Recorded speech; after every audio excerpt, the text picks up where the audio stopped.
Agora, no Marte Festival, Eric Krulikovsky entrevista Luísa Leão. Olá a todos, sejam bem-vindos. Esse aqui é mais uma entrevista do Marte Festival 2021.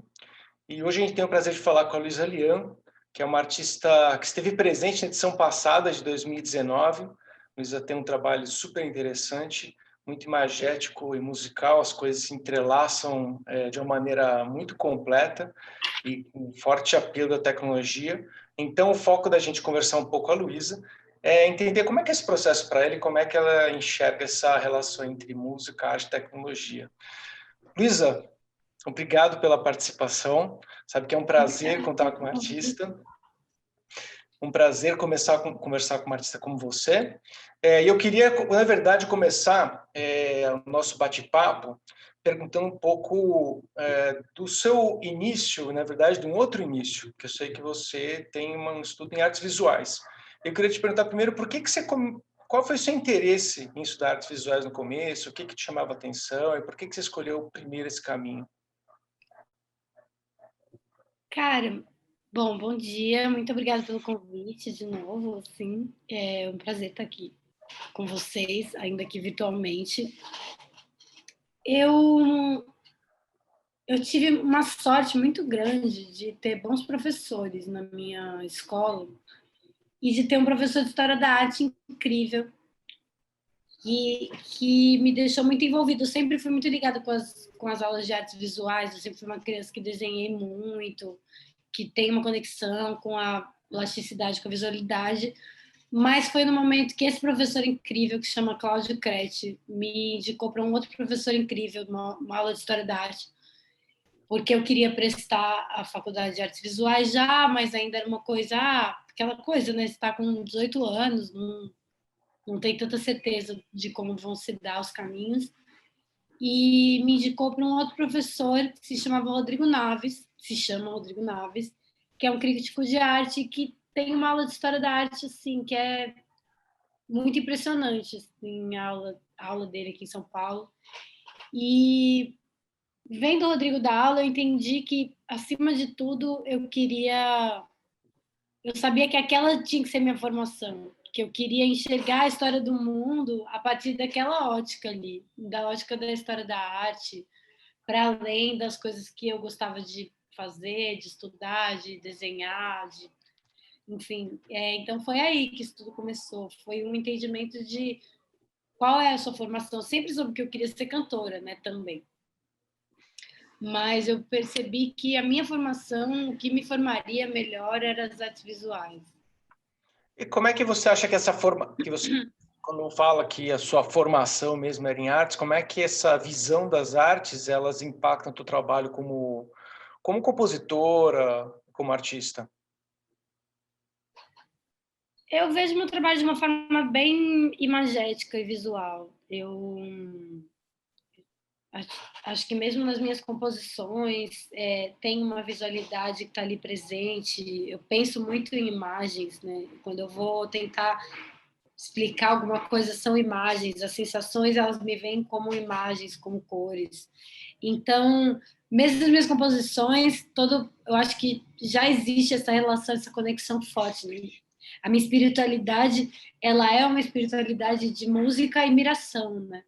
Eu sou uma pessoa ayahuasqueira, daimista, a vida inteira. Hoje em dia, mais ayahuasqueira do que daimista, mas essa formação espiritual também, né? Vem daí. Então, desde o começo, do primeiro momento que eu começo a compor, já tem um monte de imagem que vem junto dessas composições, independente se eu uso ou não. Seja um desenho que está do lado do caderno, seja uma ideia de uma cena. E eu vou anotando tudo isso para chegar depois, né, ali na frente, nas ideias do que vão ser os shows. Então, quando eu mostro para o Charles, eu conto para ele essas imagens, eu canto as músicas para ele, ele produz, me devolve. E quando eu vou fazer o show, eu entro nesse processo de resgate dessas imagens todas e entender, não, qual que é o caminho por aqui. De resgate daquelas imagens que você já tinha quando você iniciou o processo. Exatamente, junto com as imagens novas que o Charles trouxe também, porque eu acho que, de alguma maneira, também o nosso encontro, meu com o do Charles Tixey, que é o produtor dos meus discos, tem muito a ver com ele também construir as coisas, construir a musicalidade dele de uma forma muito cinematográfica, né? Ele é um baita músico, tem um ouvido maravilhoso, tem uma percepção incrível, tem uma noção muito grande de teoria musical e tudo mais, mas ele faz paisagens sonoras para os meus discos também, né? E Então você, ele pega essa coisa de samplear, essa tecnologia e tudo mais, e vai construindo um mundo ali. Então eu pego aquilo de volta, acho que eu não fico muito presa nas imagens que estão ali fora, tudo vai se transformando ao longo do processo, né? Nas imagens que estavam ali atrás, algumas ficam, algumas vão, e vai se transmutando, assim.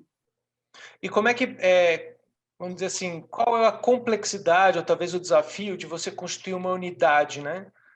Uma unidade de linguagem que representa não só a música, mas tem a parte visual, tem a parte performance no meio da história, entender os lugares e os tempos dentro do palco. Qual é o desafio de você criar uma unidade nesse tipo de espetáculo? Eu acho que o maior desafio é se manter fiel às imagens que você está, que estão no núcleo mesmo da história, sabe? E eu, graças a Deus, encontrei parceiros muito bons para fazer isso, né? E pessoas que eu confio muito e que ao longo dos anos também a gente vem se afinando cada vez mais.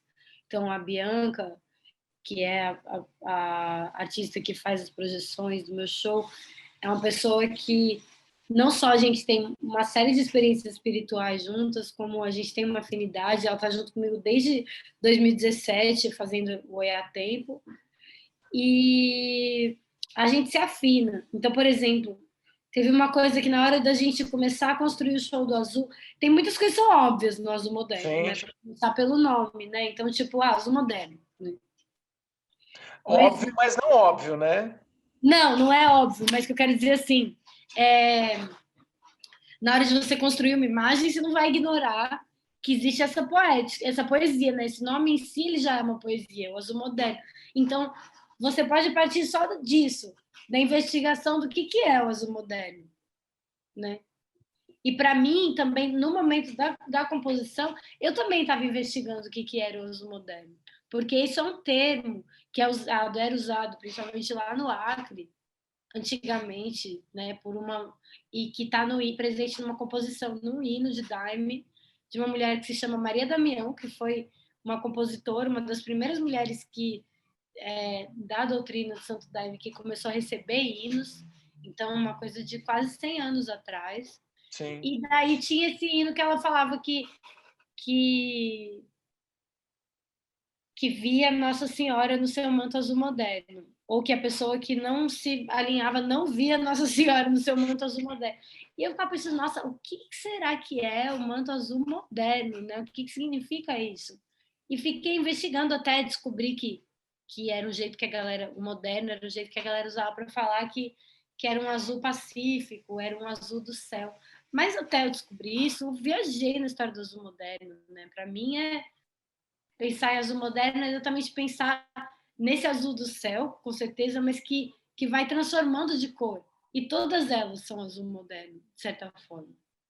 De alguma Então, forma, foi como se estabelecesse um motivo inicial, a investigação inicial, que acaba conduzindo todo o processo depois, né? para muitos lugares, exatamente. E junto com isso, também a ideia de essa ponte, né, entre espiritualidade, tradição e tecnologia, que é o processo do disco. Então, verdade, não é óbvio, mas é que são fundamentos que eles são muito claros, entendeu?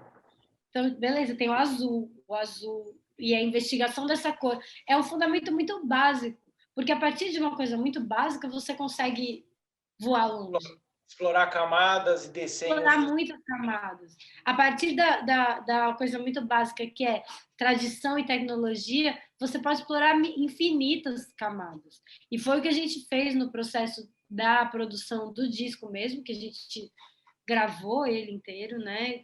Numa sonoridade meio setentista, dos anos 70, até pegar essa sonoridade que a gente tinha sido construído e falar assim, ok, agora então vai ser uma relação como se alguém um pouco do futuro, um pouquinho mais do futuro do que a gente, pegasse esse disco dos anos 70 e desconstruísse ele completamente. Esse disco que não existiu. Então, o Azul Moderno ele é um disco em cima de um disco, né? Ele é esse remix já. Ele já é um remix do que em tese seria um disco dos anos 70. Exatamente. Esse disco, Azul Moderno. Mas então, eu acho que no momento que eu pego isso, essa ideia de aliar tradição, tecnologia, Azul Moderno, né, que também para mim, essa aliança entre tradição e tecnologia, né, esse termo, essa palavra, a maneira como eu ressignifiquei ele no meu disco, é a partir desse ponto que eu vou, na hora que eu vou construir a minha visualidade. E na hora que eu vou levar para a Bianca. Eu tinha uma noção de que tinha que ser alguma coisa que, ao mesmo tempo, trouxesse toda essa riqueza de imagens, tanto da miração, né, da ayahuasca, do Santo Daime, quanto da cultura brasileira mesmo, da religiosidade brasileira, né?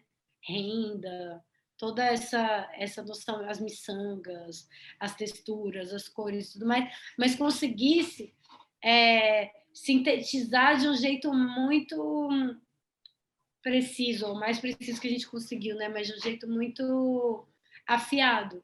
Que daí quando eu construí uma série de desenhos na época, e eu falei para Bianca, eu queria fazer uma coisa que fosse um sushi, sabe? Tivesse a precisão de um sushi. Sabe aquelas fotos de sushi que tá tudo preto, daí tem ali o nigiri com o salmão laranja em cima, era isso que eu queria, sabe? E ela entendeu, o que é mais incrível. Mas onde que você acha que a tecnologia aportou mais no disco em geral de espetáculo? Em que pontos específicos você acha que realmente se converteu numa linguagem e na própria linguagem do trabalho? Bom, tem a própria musicalidade, que eu acho que ela já traz isso inerente, né? Porque é uma musicalidade meio maluca, que apesar de trazer também elementos não só do disco, que tinha uma sonoridade específica, mas elementos de filmes, elementos que já remetem a essa tradição, mas de uma forma ampliada. Tá? Então, né, tem muitos efeitos de voz, tem na minha voz e na voz do Charles. Mas eu acho que o momento que a gente trouxe o laser para o show foi um momento que a gente conseguiu criar essa sensação dessa atmosfera, né? Porque o laser ele traz uma tridimensionalidade, apesar do palco já ser tridimensional, o laser traz uma tridimensionalidade maior ainda. Então, o laser foi um momento que a gente também conseguiu encontrar, e o desenho que a gente fez dele no show foi um momento que a gente conseguiu encontrar esse sushi, assim, sabe? Aquela coisa que ela tá ali, ela tá inabalável. Então, eu acho que é a junção dessas coisas, desses elementos, assim, luz, laser e a própria sonoridade. Esse tipo de solução, na verdade, não só no uso moderno, mas desde o Oiá, que foi talvez no Brasil um dos primeiros, se não o primeiro álbum audiovisual lançado com esse conceito, né? Eles estão num lugar um pouco à frente do que, quando eu digo um pouco à frente, talvez diferente também do que se encontra nos espetáculos por aí. Eu queria te perguntar quem são suas referências, em geral, de artistas que fazem, esses caras eles estão trilhando um caminho que eu quero trilhar, ou pessoas com as quais você se inspira para refletir a respeito dos seus trabalhos? Olha, eu tento buscar sempre uma referência que não esteja muito do meu lado, né? Para construir um espetáculo. Porque senão, enfim, a referência que já está do seu lado, ela já está do seu lado. Ela vai te influenciar quase que por osmose, né? Então, se eu vejo um show do Baiana System, ele vai me influenciar necessariamente se eu estou o tempo inteiro vendo esse tipo de show e tudo mais, né? Então, eu busco referências em artistas de outras áreas, ou artistas principalmente gente de outras áreas e fora daqui. Mas, por exemplo, aqui no Brasil, um grupo que é uma grande inspiração para mim, que é o Núcleo Bartolomeu de Depoimentos, que é um grupo de teatro que tem a Cláudia Shapira, a Roberta Estrela Dalva, a própria Bianca, que faz as projeções para mim, é do Núcleo Bartolomeu também, na visualidade, na cenografia, que é uma galera que eu acho que se aproxima muito de onde eu quero chegar enquanto espetáculo, só que fazendo teatro, porque eles têm um teatro muito musical, né? Essa coisa do teatro com a palavra e de cada cena. Então, a Cláudia Shapira, ela é uma artista que ela me inspira muito na maneira como ela constrói a dramaturgia do espetáculo dela e na maneira como ela e até nessa afinidade também do conteúdo mesmo, né? De aonde isso não sei, que é um conteúdo que ele é ao mesmo tempo político e ao mesmo tempo ele está alcançando campos mais sutis, que é uma coisa tão difícil de acontecer hoje em dia, né? Eu me inspiro bastante nos artistas do mainstream, assim, claro que dadas as devidas proporções da tecnologia que eu consigo alcançar, então você tem que ser muito criativo, porque, beleza, eles estão trabalhando com 50, Beyoncé está trabalhando com 50 máquinas de laser, você tem uma, sabe? De cada lado ela tá ali e você tem uma, beleza, que desenho você vai fazer com esse triângulo aqui que você pode construir. Então, me inspiro muito neles, tipo, muito na Beyoncé, muito na Rihanna, nesses espetáculos, vejo muito esses espetáculos. Putz, são muitos, né? Tipo, tem uma artista plástica, mas é que não é uma referência tão direta, mas é muito direta, porque ela é muito a partir do pensamento dela, que se chama Mira Schender, que é uma grande inspiração da minha vida, uma artista que eu estudei muito tempo, porque eu trabalhei para uma exposição, uma retrospectiva dela na Pinacoteca do Estado. E recentemente eu tenho buscado muitas, sei lá, esse último ano foi muito bom para mim de descobrir canais de artes em outros lugares do mundo, sabe? Buscar referências fora dessa tese, desse universo próximo. Né? A Pina Bausch, apesar de eu não ser uma pessoa da dança, mas a maneira como ela constrói as cenas dela com uma precisão muito cirúrgica, assim, ao mesmo tempo orgânica, e aquelas cenografias. Tem um cara grego que se chama Dimitri eu nunca sei falar. Papaionalau. Algo assim, que é o cara que fez a abertura das Olimpíadas da Grécia. Sim, sim. A Bjork, inevitavelmente, né? Porque é uma coisa muito... O Também David Byrne. Tem que buscar na história. Tem artistas que fazem isso, né? O David Byrne, até ele é um artista que, quando você olha a visualidade dele, ele faz de um jeito mais acessível até, né? Do que se você pensa no mainstream. Pois é, qual que é o desafio de justamente você pensar, vamos trazendo para a realidade do Brasil e a cena musical brasileira, de você pensar nesse tipo de relação, nesse tipo de espetáculo, com as dificuldades mesmo, né? De não pensar em na estrutura do mainstream. Bom, são muitos, mas é possível, porque eu vim de meu primeiro disco, ele era um disco com banda, então ele era um disco que tinha eu mais 5 pessoas. Depois, quando eu reduzi na ideia de fazer uma performance. Demorou muito para eu conseguir admitir, para eu conseguir juntar esses dois mundos, assim, das artes visuais com o mundo da música. Eu sempre cantei, mas eu sempre senti que esse universo da música era um universo mais careta do que o das artes visuais. Então, eu estava cantando coisas mais caretas, estudando coisas mais avançadas, assim, né? Coisas mais interessantes, de visualmente falando. E eu acho que para eu conseguir fazer um show, pelo menos no sentido emocional, né? Porque tem um desafio estrutural que eu vou falar daqui a pouco. Mas para eu conseguir conceber um show mais visual, eu tive que colocar para mim mesma que eu não ia fazer um show de música, que eu ia fazer uma performance, que foi o Oia Tempo. O Oia Tempo surgiu não para ser um disco, ele surgiu para ser uma performance. Entendi.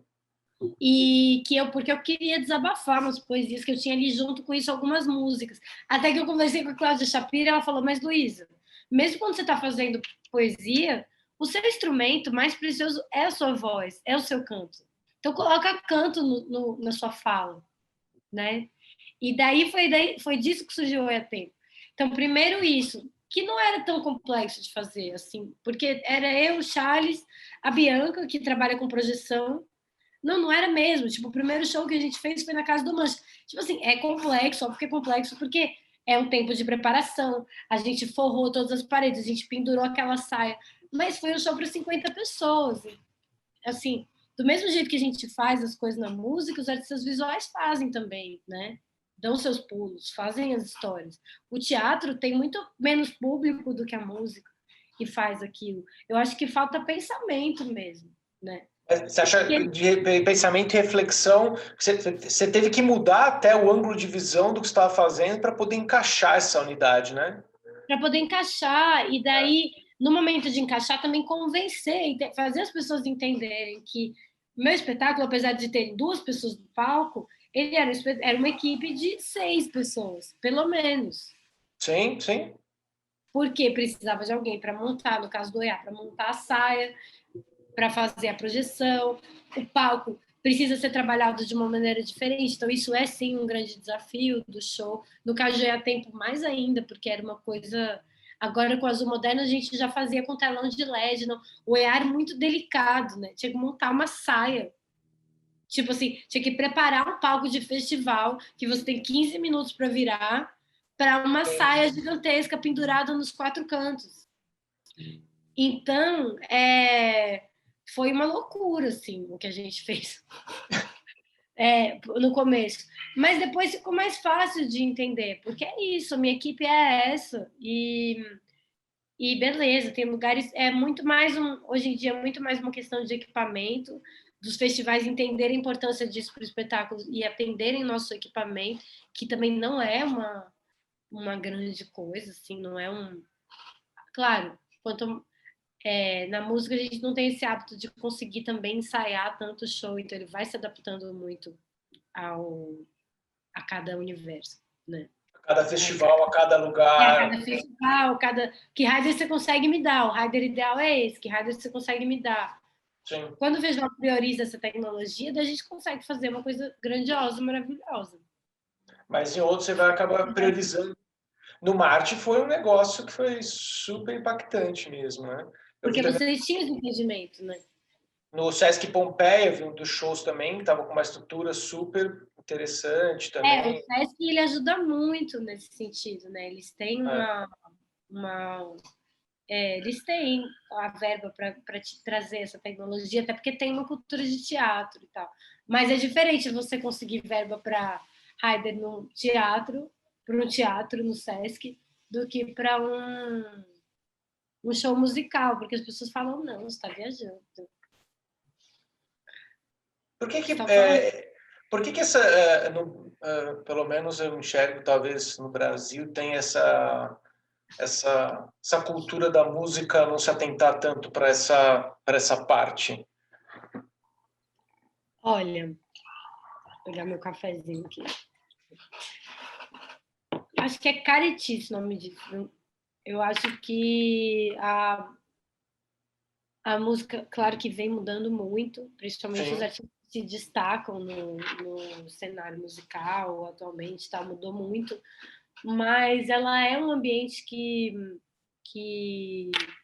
às vezes é muito careta, né? Eu não sei se a gente traz uma tradição da música erudita que não cabe na música popular, e isso sem desmerecer de jeito nenhum a tradição da música erudita, de você chegar primeiro na música, né? A música é uma deusa, você chega naquela perfeição, você precisa chegar naquela perfeição, naquela nota perfeita, naquele jeito perfeito de mexer seu dedo, que tem o seu valor, tem sua beleza, mas quando você aplica a música popular, perde muita coisa. Então as pessoas passam muito tempo estudando determinadas coisas na técnica e deixam de se integrar com as outras artes. Mesmo quando eu fazia faculdade de artes visuais, apesar de eu estudar música também na EMESP e, né, tipo, já ter uma banda, a galera da música era mais isolada no Instituto de Arte da Unesp, né? Sim. Eu acho que é uma coisa que está mudando muito. Na USP também, fiz USP, era a mesma coisa. Parecia que o departamento era uma outra coisa, era um universo paralelo.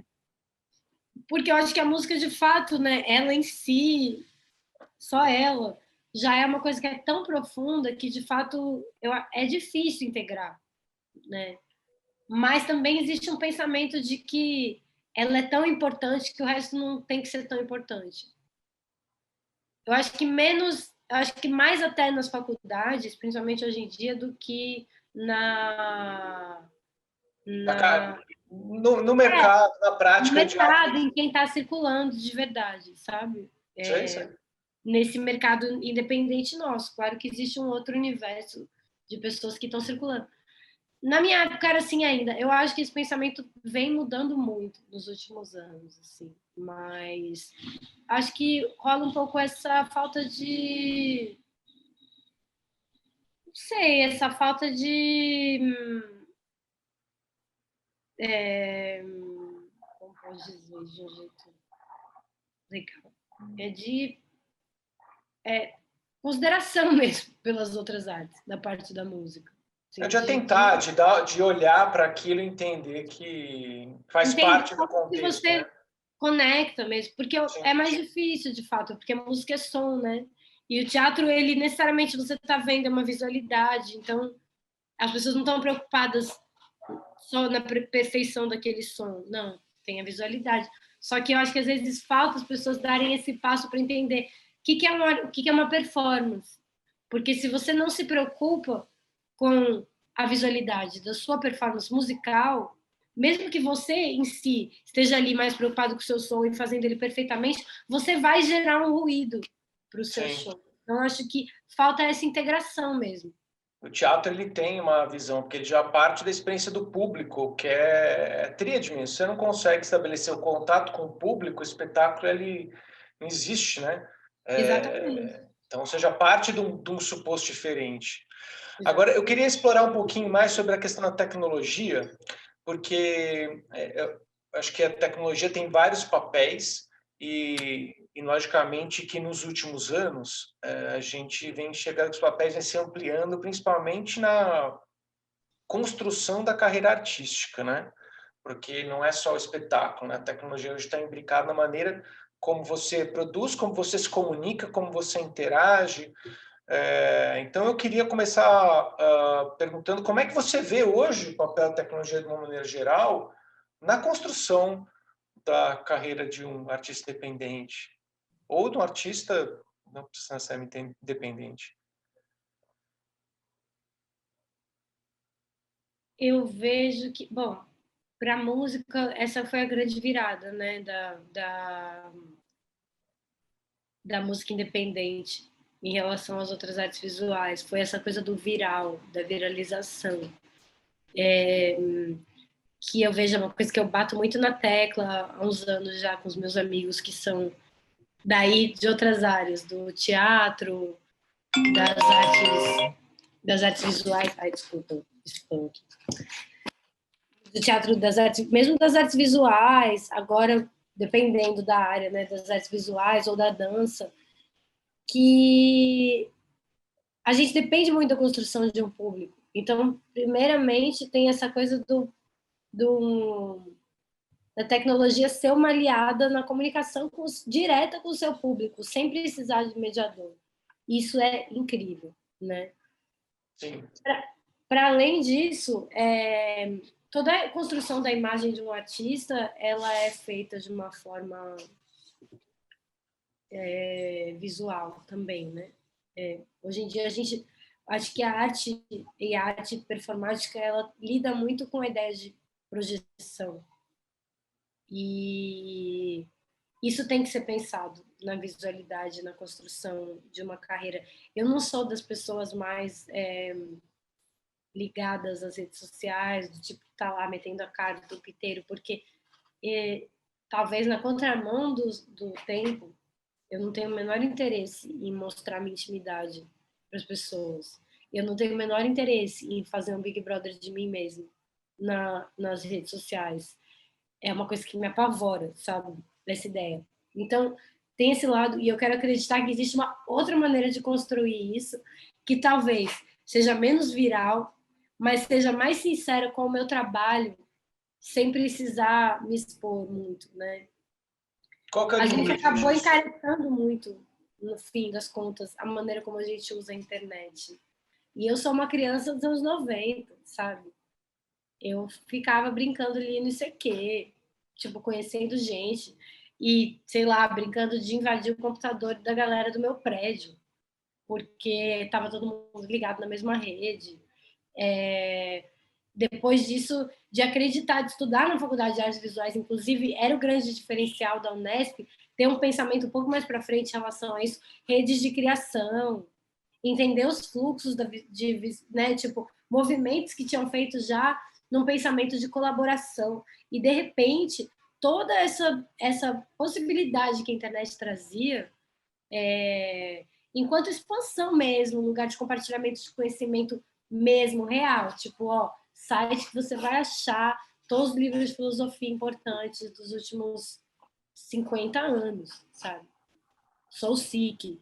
Então, eu sou uma pessoa que vem dessa internet e milito por essa internet livre, como lugar de compartilhamento de informação.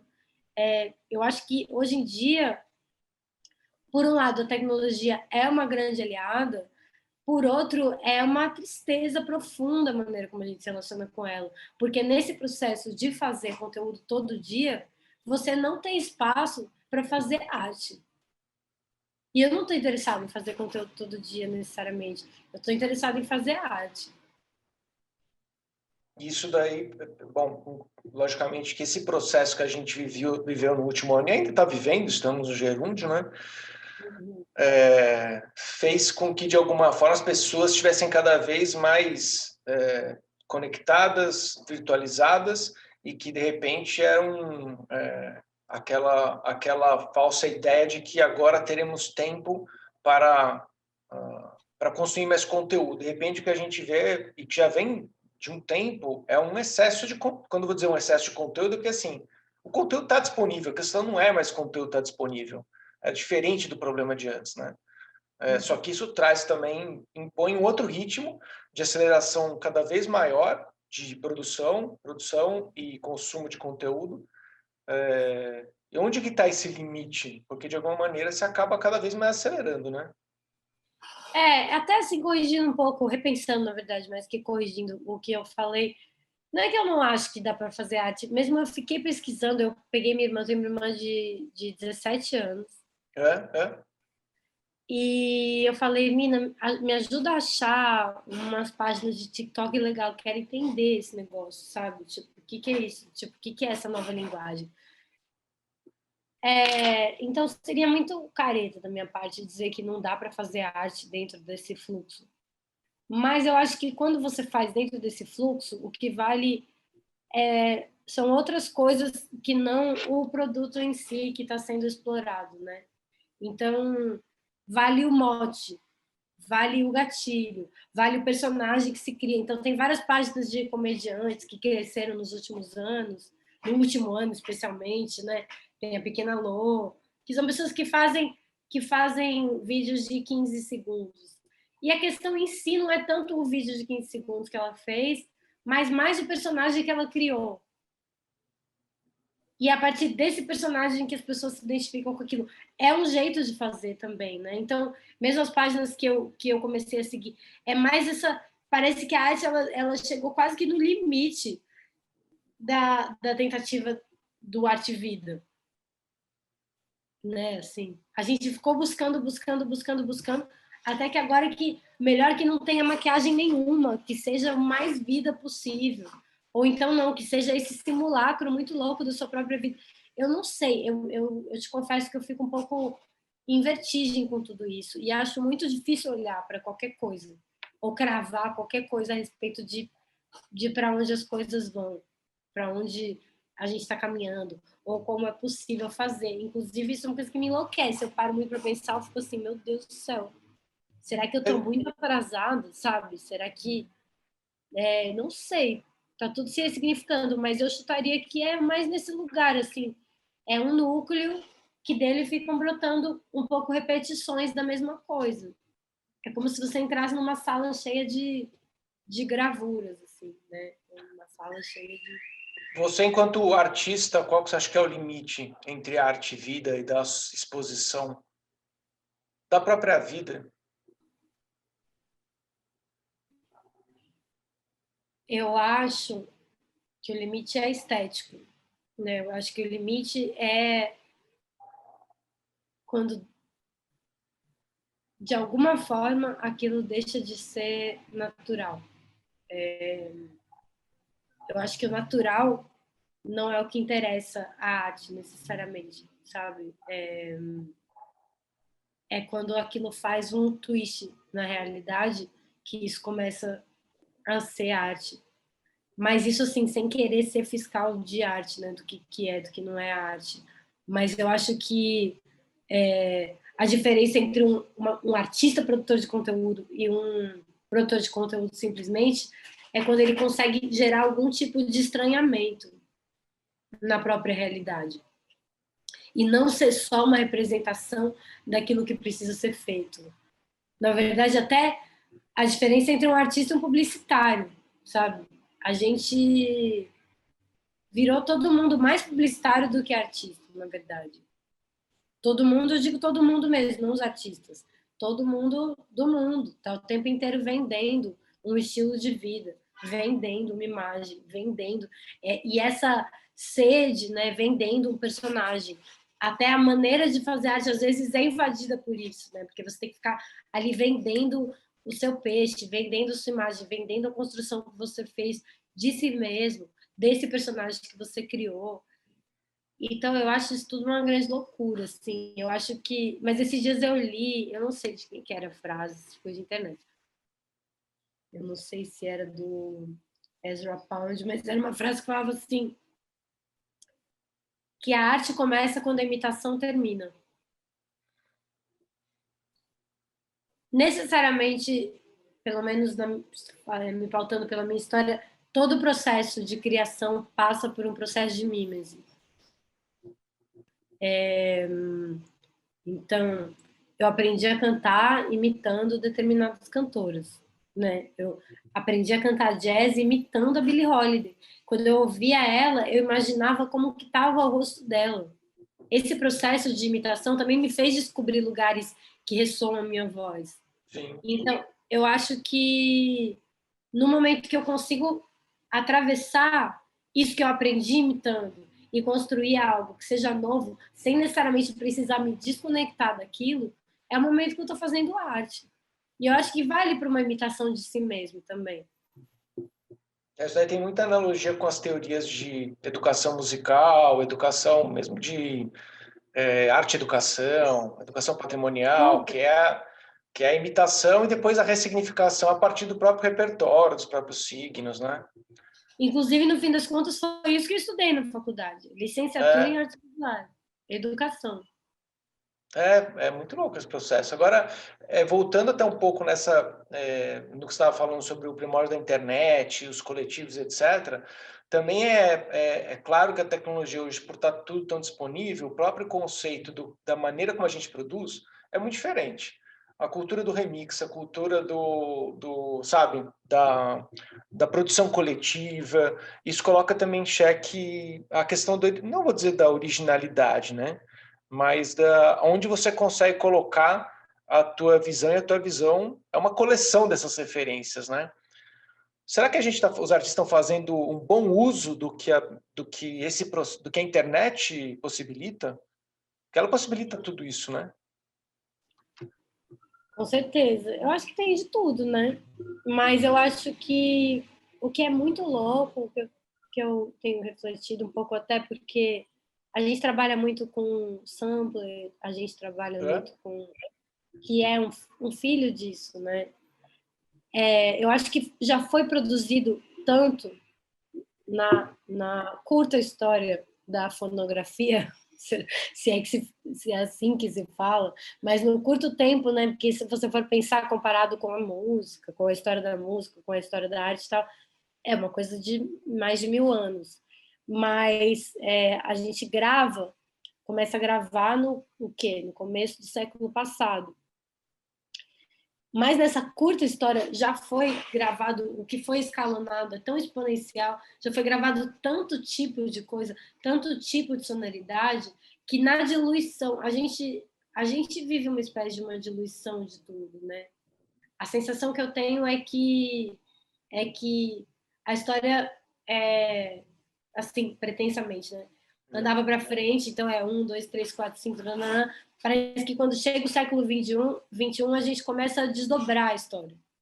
Então, beleza, já foi produzido tudo, então o que a gente faz? Sei lá, a gente começa a construir prédio, a gente para de explorar lugares, a gente começa a construir prédio e subterrâneos, a gente começa a diluir aquilo que já foi construído em coisas menores. Então, uma música que tinha 50 minutos, ela vai ter 4.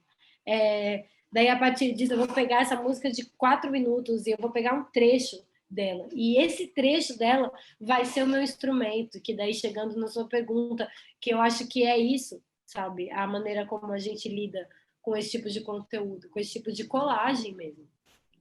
É uma colagem, né, da realidade.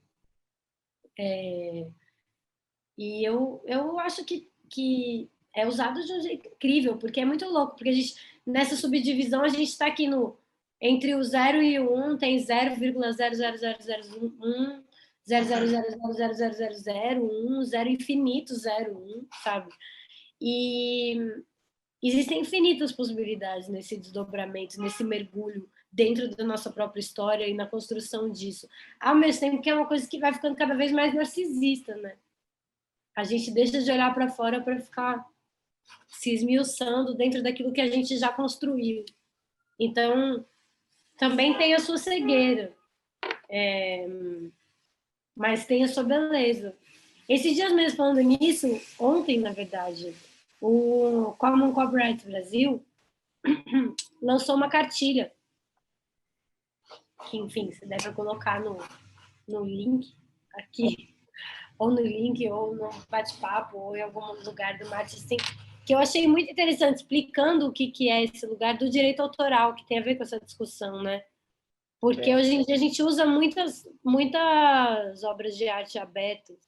Tem muitas obras de arte que já estão abertas, inclusive, para esse uso, para esse compartilhamento de conhecimento ou de cultura mesmo e de criatividade. Né? E de referência, porque, na verdade, quanto mais você produz, mais você está conectado, às vezes, com referências que em algum momento são específicas, né? Então, é o tempo inteiro referências de referências, né? Então, você vê cada vez mais obras fazendo isso, né? Pega um trecho de uma música do Caetano, incorpora dentro da batida, incorpora dentro da sua criação. Então, as referências elas vão se somando, né? Sim, exatamente. Agora, pensando um pouco como a tecnologia, vamos dizer assim, como a gente lidou com a tecnologia nos últimos meses, no primeiro momento, lógico que muitos artistas eles foram para o lado das lives e foi um caminho até que natural para a gente tentar entender o que está se fazendo, etc. Mas depois desses meses todos, é lógico que a gente percebe que você tem lugares da tecnologia que a gente conseguiu avançar, acelerar demais e que são muito bons, mas também tem lugares com as quais, quando as coisas voltarem ao normal, a presença ela é insubstituível, né? Então, fica sempre um desafio da gente entender onde a gente avançou e qual é o lugar da virtualização, da digitalização na sua plena potência e qual é aquele lugar que a gente pode tentar emular alguma coisa, mas ainda você tem ali o lugar do presencial que é insubstituível. Como é que você enxerga o espetáculo nesses novos tempos futuros? E quais são os lugares? Aqui a tecnologia avançou e vai ficar cada vez mais presente, vai ser muito legal a gente explorar isso. Isso aqui não adianta, é presencial, a gente tem que entender esse espaço aqui como presencial.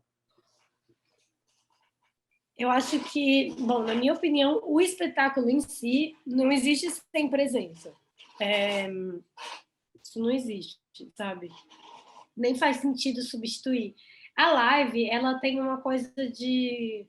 Eu resisti muito até fazer uma live Mas quando eu fiz, foi muito importante para mim, porque me trouxe esse sentimento de presença, sabe? Que é esse fazer, que, bom, agora eu vou fazer um show, né? Eu vou fazer uma parada e é agora, eu tenho que estar aqui agora. Que quando você vai gravar um clipe, você grava sei lá quantos takes. Quando você vai gravar, isso é uma coisa da tecnologia, né? Existe alguma coisa na gente que se dispersa pela quantidade de conteúdo pela quantidade de conteúdo que a gente consegue corrigir, pela quantidade de coisas que a gente consegue fazer e refazer, a gente dispersa a nossa presença. Então, dificilmente um disco é gravado num take só. Dificilmente um disco é gravado ao vivo. E isso não torna os discos necessariamente ruins, eles são maravilhosos. Eu mesma nem tenho uma dificuldade de ouvir um disco ao vivo, mais do que ouvir um disco que está super bem gravado, com todas as coisas no lugar, com aquele take que foi o perfeito da voz e tudo mais. Mas então eu acho que, beleza, a live ela traz esse sentimento, mas tem duas coisas a respeito dessa história e do espetáculo. Eu acho que a live não consegue ser um espetáculo, apesar de trazer esse lugar da presença, ela é um vídeo ao vivo. Você pode trazer uma visualidade para isso, que eu acho que foi o que faltou em grande parte das lives, até quando começou a caminhar para esse caminho, deu um alívio, porque, inclusive, conversando com meus amigos das artes visuais, falaram, pô, como que faz para integrar mesmo essas duas coisas? Né? Tipo, como que você faz para trazer as artes... as artes visuais, porque afinal é uma coisa visual, e mais evidentemente visual, porque você não tem a presença para te sustentar, porque às vezes se você está ali, você está vestido de qualquer jeito, mas você está ali enxergando aquela presença daquela pessoa. Só a presença ela já comunica muito, então A você nem presença precisa já do outro está suporte. comunicando muito, é uma coisa energética quase.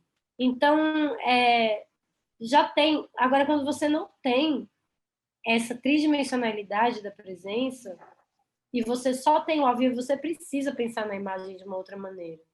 Então, eu acho assim, não existe adaptação do espetáculo pro online, né? O que existe é pensar nos formatos visuais para apresentar as músicas, seja isso ao vivo ou seja isso gravado já. Para mim, tanto faz. Vale mais ter uma coisa que seja muito bem gravada do que uma coisa feita ao vivo só por ser, sabe, de um jeito esquisito. Eu tava vendo um pedaço do Roda Viva com o Boni. Sabe o Boni? Sei. E foi muito engraçado a hora que perguntaram para ele sobre as lives. E o Boni ali no alto dos seus sei lá quantos anos, 80 anos, ele falou assim, horrível, horrível. Você não pode fazer nada na sua vida sem cuidado. Você não pode fazer nada, você não pode maltratar as coisas. Você não pode maltratar nada na sua vida. E eu achei muito bom ele ter usado esse termo maltratar para falar que as pessoas estavam maltratando a imagem, fazendo as lives sem pensar na visualidade delas de um jeito que fosse foda, que fosse cinematográfico. Afinal, ele é um cara da televisão, ele trabalha com ao vivo. A gente tem recurso, apesar de, né? Acho que quando você vai para a esfera individual e independente, principalmente, é óbvio que é muito mais difícil, né? Você tem muito menos recurso. Mas a gente tem recurso. O TikTok está aí para provar que as pessoas têm recurso para construir visualidade com menos, né? Sim, total. É a questão de entender a linguagem e pensamento, como você colocou no início. Exatamente. Né? Você tem que ter algum pensamento sobre a imagem que você está construindo, senão você está maltratando ela e, consequentemente, está maltratando sua própria música. Então, o que eu acho que vai acontecer vai ser um avanço muito grande. Mas a gente está tendo avanço de tecnologias científicas para criar essa vacina aí a toque de caixa. Eu acho que vai ter um avanço muito grande na maneira como todo mundo está sendo obrigado a repensar os seus formatos. Isso vai criar um novo formato, que vai ser mais legal para a internet, nesse sentido.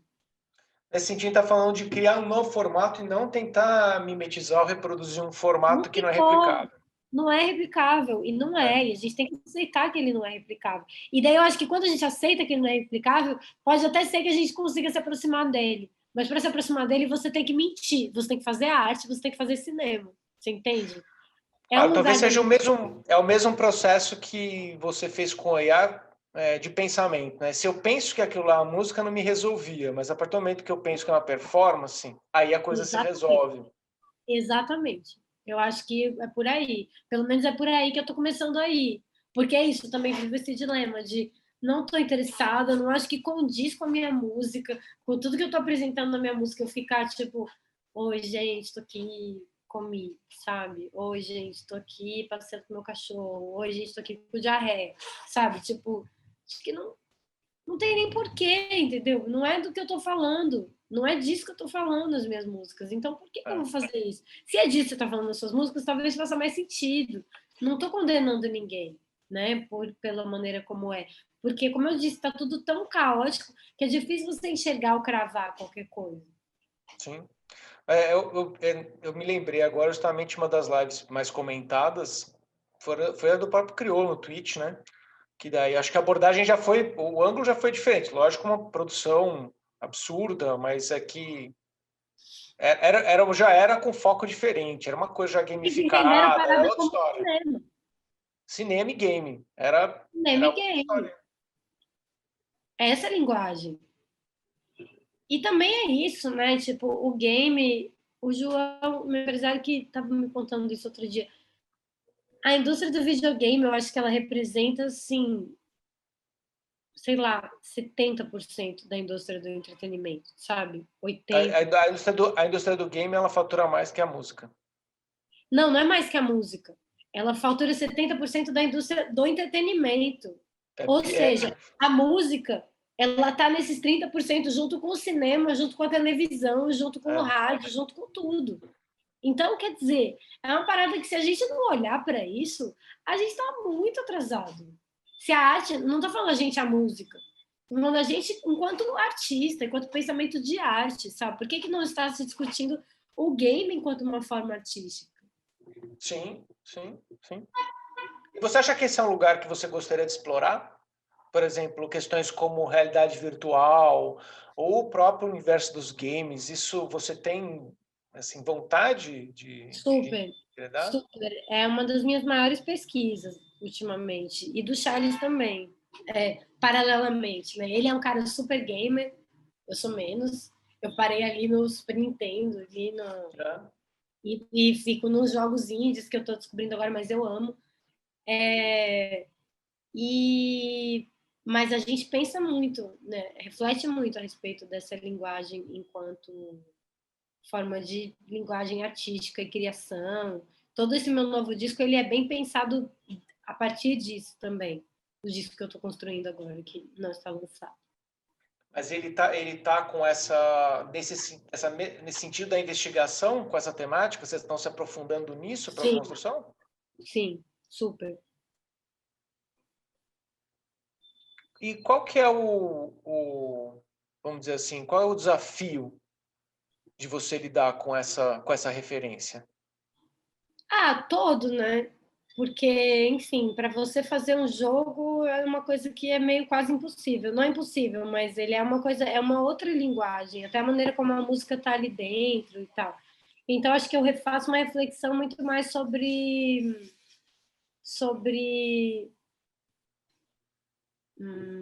como posso dizer isso? Como o game acontece nesse processo de arte e vida, o que é na ideia, né? Parece que o game ele é o grande twist, né? Ele é tão um grande twist da busca pela arte interativa que a Sim. gente nem consegue considerar ele arte ainda, sabe? Porque é quase como se ele tivesse roubado, sabe? A gente está tanto tempo aqui buscando e de repente, putz, as pessoas precisam jogar. Então, se trata de mecanismos. É muito desafiador porque é uma tecnologia nova. Então, nova não, né? Não tão nova, mas um pouco nova. Então, você encontrar pessoas que estão trabalhando dentro dessa linguagem, para você encontrar parceiros. Quer dizer, já foi desafiador para mim encontrar parceiros que eram do teatro, que está aqui do lado, sabe? Sim, Para sim. construir uma história juntos. Acho que o game ainda é um processo.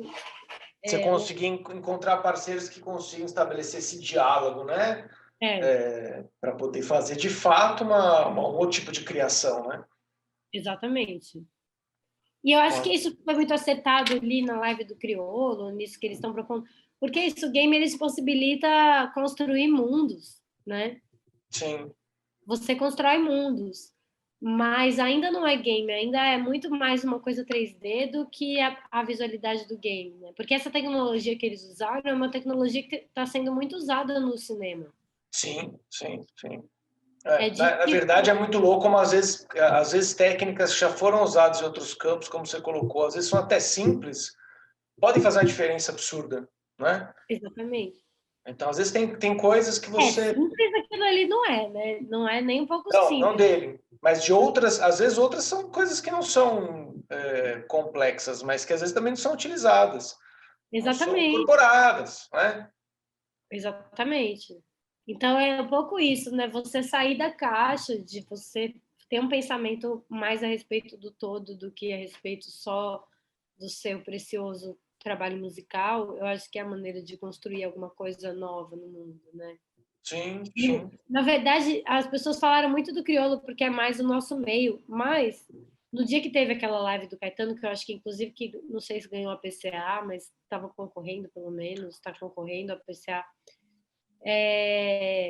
a última live dele, que foi tava tendo uma live do Alok com essa tecnologia. Sim, No sim. jeito mais extremo ainda, né? Porque como ele é um artista gigantesco, tem muito recurso. Não é muito a minha estética, a estética dele, mas assim, no sentido de recurso, a música eletrônica também, de maneira geral, tem mais, né? A eletrônica já vem com essa pegada, Mesmo até a galera mais roots da música eletrônica, pensei aqui na hora que eu estava falando das minhas referências, eu deixei de falar da Voodoo Hop, que tinha aqui em São Paulo, que era uma festa de rua, assim, e que era muito incrível, que é isso, daí era onde vinham os artistas plásticos e vinha um monte de gente somar, porque era uma festa que estava integrada ali, a música é só mais uma das coisas. As Apesar de festas ser... eletrônicas têm uma coisa de visualidade muito forte, né? É, mais integrado mesmo. É mais integrado, é muito doido. Agora, já caminhando aqui para o final do papo, parece longo, mas o tempo passa rápido também. Queria te perguntar um pouco qual você acha que é a chave para você pensar uma experiência para o público de uma forma completa, sabe? A chave é o público, né? A chave é você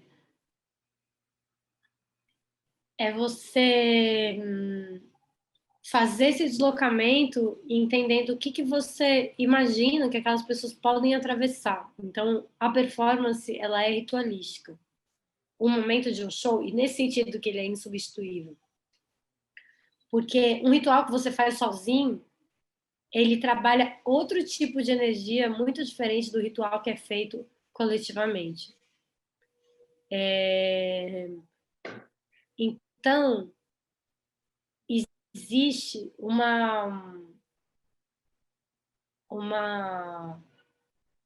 um público de fato a ser considerado para onde que você quer conduzi-lo para além da sua música, né? Então você quer conduzir ele para um outro planeta, você quer conduzir ele para um game, você quer conduzir ele para um circo. Para onde que você quer levar as pessoas? E eu acho que para mim a chave é essa, no final das contas, é levar o público em consideração absoluta e entender que você está levando as pessoas numa viagem. E você precisa ser impecável com essa viagem que você está levando. Porque ela vai ser ela necessariamente é uma viagem sensorial. Ela necessariamente é uma viagem onde as pessoas estão assistindo, sentindo e olhando e escutando, né? Ou uma das três, ou duas das três possibilidades, mas ela é multissensorial. Então, é um pouco... Não sei, porque a partir dessa... Eu sei que é uma coisa meio ampla, né? Isso que eu falei, mas eu acho que é isso. Você tem que ter um núcleo. E a partir desse núcleo você tem que ter uma consideração, que é o seu público, um núcleo criativo. No Azul Moderno, meu núcleo criativo era o Azul Moderno. A partir disso é uma explosão, é uma galáxia, é uma grande viagem, é game, é filme dos anos 50, tem tudo isso ali no meu disco já, inclusive. Muitas das trilhas sonoras que o Charles usou e sampleou e tal, vem de game, vem de filme Nossa. dos anos 40. Então, quer dizer, mas eu acho que ele é potente o suficiente, né? Um núcleo que seja verdadeiro o suficiente. Se ele for verdadeiro o suficiente, se ele for assim, entender qual que é o núcleo dessa história que eu tô contando. E daí não, né, tipo, que a potência não é o quão longe. Às vezes ela, não, pô, eu tô contando uma história aqui do meu quarto. Agora, seja honesto, entendeu? Você tem que ser honesto com isso que você está apresentando. Ótimo. Luísa, para mim, queria te agradecer demais pela entrevista. Eu acho que foi um papo fantástico, tem muito a ver com esse pensamento que a gente tem com relação ao festival, do Marte, entender como é que essas coisas se integram, entende como é que a arte e a música elas conseguem juntas criar uma nova narrativa que seja coerente também com o tempo que a gente vive, né? Que é um tempo de remix, mas ele é um tempo também de extrema criatividade, possibilidade, e como é que a gente consegue fazer das produções, dos trabalhos artísticos coisas diferentes, né? Imaginar mundos diferentes, imaginar novos caminhos para os próximos anos. Então, te agradecer demais, em nome do Marte, pelo papo. A gente tem muita programação aqui para acompanhar durante esses dias. E é isso. Vamos continuar conectados. Eu agradeço muito, adorei essa conversa, sempre muito, muito feliz para mim poder refletir junto a respeito dessas coisas todas e dar uma deslocada dessa distopia que a gente está vivendo, pensar possibilidades e tal. Que bom, vocês estão levando o Marte por esse caminho, honra muito. Agradecer de novo também pelo Marte presencial, que foi uma experiência muito incrível em todos os sentidos, tanto em tudo que estava acontecendo ali. Foi. Muito legal que tem um festival que está realmente pensando em expandir mesmo. Ótimo. Obrigado, Luísa. A gente continua conectado, tenha continuado a programação do Marte 2021 e a gente se vê na próxima. Obrigado, gente.